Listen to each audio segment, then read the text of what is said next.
Shalom, selamat pagi pemirsa dimanapun berada. Seperti biasa sebelum melakukan aktivitas kita hari ini, kita akan mendengarkan renungan pagi dari Ibu Sitanggang. Sebelum mendengarkan renungan pagi kita pada pagi hari ini, kita sama-sama berdoa. Bapa yang baik yang bertahta dalam kerajaan surga, kami mengucap syukur Tuhan berberkat yang boleh kami terima hingga pada pagi hari ini. Kami boleh masih dalam keadaan sehat. Bentar Tuhan, kami akan mendengarkan firman-Mu. Kiranya Tuhan menjamah hati dan pikiran kami sehingga firman-Mu ini boleh mengambil tempat di hati kami dan kami dapat melakukannya dalam kehidupan kami. Berkati pemirsa yang mendengarkan firman-Mu pada pagi hari ini. Biarlah berkat kesehatan, rezeki yang daripada-Mu boleh menjadi bagian mereka. Berkati kami Tuhan sepanjang hari ini.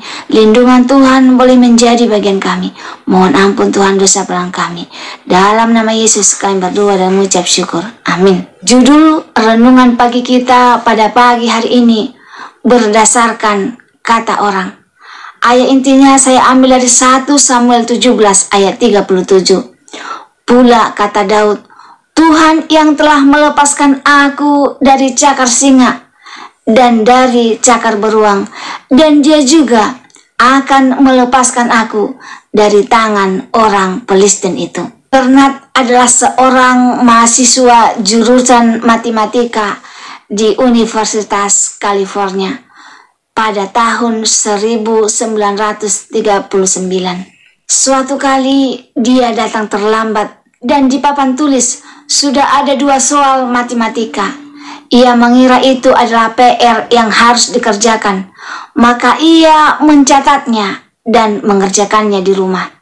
2 soal itu memang lebih sulit dari biasanya, tapi beberapa hari kemudian dia menyelesaikannya dengan baik. Beberapa waktu kemudian dosennya menghubungi Bernard dengan gembira. Ternyata 2 soal tadi bukanlah soal pekerjaan rumah, melainkan 2 masalah matematika yang belum terpecahkan selama berabad-abad. Andai Bernard tidak terlambat datang dan tahu bahwa soal tadi adalah 2 perhitungan yang belum bisa dipecahkan oleh para ilmuwan besar sekalipun, mungkin dia tidak akan berusaha memecahkannya. Itu salah satu contoh bagaimana orang banyak akan menilai beratnya sebuah masalah bukan karena ia sudah berusaha mengatasinya, tapi hanya karena kata orang lain mengatakan bahwa itu berat. Bukan berarti kita lalu tidak usah mendengarkan orang lain, tetapi ini tentang siapa yang lebih kita dengarkan. Sesungguhnya ini adalah pilihan. Apakah kita biarkan semua keputusan yang kita ambil hanya berdasarkan perkataan orang lain, atau kita lebih mendengarkan apa kata Tuhan dan percaya jika Ia memampukan kita? Keberanian Daud saat menghadapi Goliat adalah contoh. Memang benar seperti kata Saul, Goliat bukan hanya raksasa, tapi dia juga prajurit terlatih. Memang benar, Daud hanya remaja pengembala. Tapi Daud tahu, selain ia punya pengalaman menghadapi singa dan beruang, ia juga punya Allah yang dahsyat, yang hari ini telah menggerakkan dan memampukannya untuk menghadapi Goliat. Pemirsa dimanapun berada, ada kalanya apa yang orang katakan tentang keadaan atau masalah saudara belum tentu sesuai dengan apa yang Tuhan katakan. Benar, Tuhan kadang berkata melalui orang-orang di sekitar Anda, tapi kita perlu hikmat untuk membedakannya. Yang jelas, jangan buru-buru menilai sesuatu hanya karena apa yang tampak atau karena apa kata orang tentangnya. Mintalah petunjuk dan hikmat yang terlebih dulu agar bertemu masalah kita tahu harus tetap maju atau berjalan ke arah lain. Seperti halnya tentang makanan. Ada kata orang makanan semua bisa dimakan, tetapi apa kata Tuhan? Kita akan belajar Makanan apa yang bisa dimakan menurut firman Tuhan? Pemirsa dimanapun berada, seperti halnya makanan, ada makanan yang tidak boleh dimakan dan ada makanan yang boleh dimakan. Kita sebagai anak-anak Tuhan, Tuhan mau tubuh kita ini sehat dan bahagia dan tidak mengalami penyakit apapun. Sementara sudah jelas untuk beberapa makanan yang diciptakan memang tidak harus dimakan, tetapi harus dijauhkan. Misalnya minuman keras, narkoba, rokok, dan berbagai lainnya, yang makanan ini merupakan makanan yang membahayakan tubuh kita. Supaya bisa lebih jelas, maka bisa dibuat pengelompokan tentang makanan yang boleh dimakan, yang merupakan ciptaan Allah, dan juga akan belajar binatang apa yang boleh dimakan dan yang tidak boleh dimakan. Yang pertama, unta. Kita boleh baca Alkitab kita pada Imamat 11 ayat 4. Tertulis, jika binatang yang tidak boleh dimakan dari binatang yang memamah biak atau berkuku belah adalah unta. Sebab unta memamah biak, akan tetapi tidak berkuku belah, sehingga ini diharamkan. Yang kedua, kelinci. Kita boleh baca Alkitab kita Imamat 11 ayat 6. Juga tertulis, jika kelinci juga diharamkan, sebab merupakan binatang memamah biak, akan tetapi tidak berkuku belah, sehingga haram untuk dimakan. Yang ketiga, babi hutan. Dalam Imamat 11 ayat 7 juga tertulis, babi hutan merupakan binatang berkuku belah, yakni berkuku sela panjang. Namun babi hutan tidak memamah biak, sehingga diharamkan untuk dimakan. Selanjutnya, binatang tidak bersirip dan bersisik.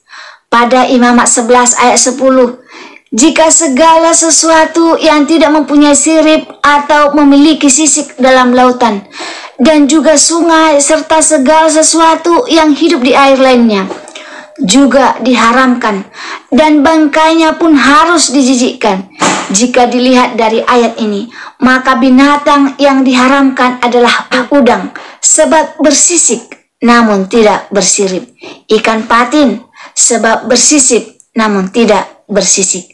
Kepiting, cumi-cumi, ikan lele, belut, dan lain sebagainya. Yang kelima, unggas jenis burung. Dalam Imamat 11 ayat 13 sampai 23 disebut, jika beberapa makanan dari jenis unggas yang tidak boleh dimakan dan merupakan sesuatu yang dijijikkan adalah burung raja wali, ering jenggut, elang laut, elang merah, elang putih, semua burung gagak menurut jenisnya, burung unta, burung hantu, camar, burung pungguk, burung dendang air, bangau, dan semua binatang yang merayap serta bersayap. Lalu apakah semua unggas boleh dimakan? Maka jawabannya adalah tidak. Sebab ada jenis unggas yang halal dan ada jenis unggas yang diharamkan. Dengan ciri unggas halal yang bisa dimakan adalah memiliki paha di bagian atas kaki, sementara yang tidak memiliki paha tidak boleh dimakan sebab haram. Ini bisa disimpulkan jika beberapa unggas yang diharamkan adalah bangau, burung hantu, elang, dan beberapa jenis unggas yang tidak mempunyai paha lainnya. Yang keenam, binatang merayap. Dalam Imamat 11 ayat 23 tertulis, selain segala jenis binatang yang merayap dan bersayap dan tidak berkaki empat adalah kejijikan bagimu. Dalam Alkitab juga dikatakan dengan tegas, jika semua binatang merayap adalah sebuah kejijikan untuk manusia, seperti kadal, cicak, ular, komodo, biawak, dan lain sebagainya. Yang ketujuh, binatang berkaki empat. Jika dilihat, kita boleh baca dari Imamat 11 ayat 3-8 dan juga Ulangan 14 ayat 3-8 disebut, jika binatang yang berkaki 4 diharamkan, yakni yang memamah biak tapi tidak berkuku belah, atau berkuku belah tapi tidak memamah biak, seperti kuda, kelinci, pelanduk, dan beberapa ciri binatang yang termasuk dalam kategori ini. Jadi yang bisa kita makan adalah binatang yang memamah biak dan berkuku belah. 8. Binatang yang berjalan dengan telapak kaki. Dalam Imamat 11 ayat 27 dan 28 juga tertulis, jika semua binatang yang berjalan dengan telapak kaki dan semua binatang yang berjalan dengan 4 kaki adalah haram, seperti unta, monyet, anjing, kucing, panda, dan sebagainya. Dengan ulasan di atas diketahui dari semua ciptaan Allah yang sangat banyak, ada beberapa hal yang bisa dikonsumsi dan ada yang tidak bisa dikonsumsi. Pemirsa dimanapun berada, kita boleh memilih. Kita mau menurut akan Tuhan atau menurut kata orang lain. Karena banyak orang berkata semua makanan bisa dimakan, tidak ada yang haram. Sekarang pilihannya di tangan pemirsa. Mau ikut kata orang atau kata firman Tuhan? Selidikilah lebih dalam lagi firman Tuhan. Semoga firman Tuhan pada pagi hari ini dapat menolong kita untuk mau menyelidiki firman Tuhan, belajar dengan benar, supaya kita tidak hidup hanya kata orang, tetapi bacalah, selidikilah mana sebenarnya yang boleh dimakan dan yang tidak boleh dimakan. Maka Tuhan akan menuntun kita. Jika saudara-saudara merasa terberkati dengan firman Tuhan pada pagi hari ini, saudara-saudara boleh share di sosial media kamu, Facebook, WhatsApp, Instagram, dan lain sebagainya, sehingga semakin banyak umat-umat Tuhan yang tahu menentukan pilihan mau dengar kata siapa. Sebelum mengakhiri firman Tuhan pada pagi hari ini, kita sama-sama berdoa. Bapa yang baik yang bertahta dalam kerajaan surga, kami mengucap syukur berfirman yang telah kami dengarkan pada pagi hari ini, yang memberikan kami pilihan. Apa kami harus mendengar kata orang atau kami harus percaya kepada Tuhan? Tuhan, jamahlah hati dan pikiran kami sehingga kami benar-benar mengerti apa yang baik dalam kehidupan kami yang Tuhan sudah sediakan. Berkati kami sepanjang hari ini Tuhan, mohon ampun dosa pelanggan kami, karena kami berdoa dalam nama Yesus yang menebus kami dalam dosa. Amin. Terima kasih pemirsa dimanapun berada telah mendengarkan firman Tuhan pada pagi hari ini. Sampai ketemu besok pagi. Terima kasih. Tuhan memberkati.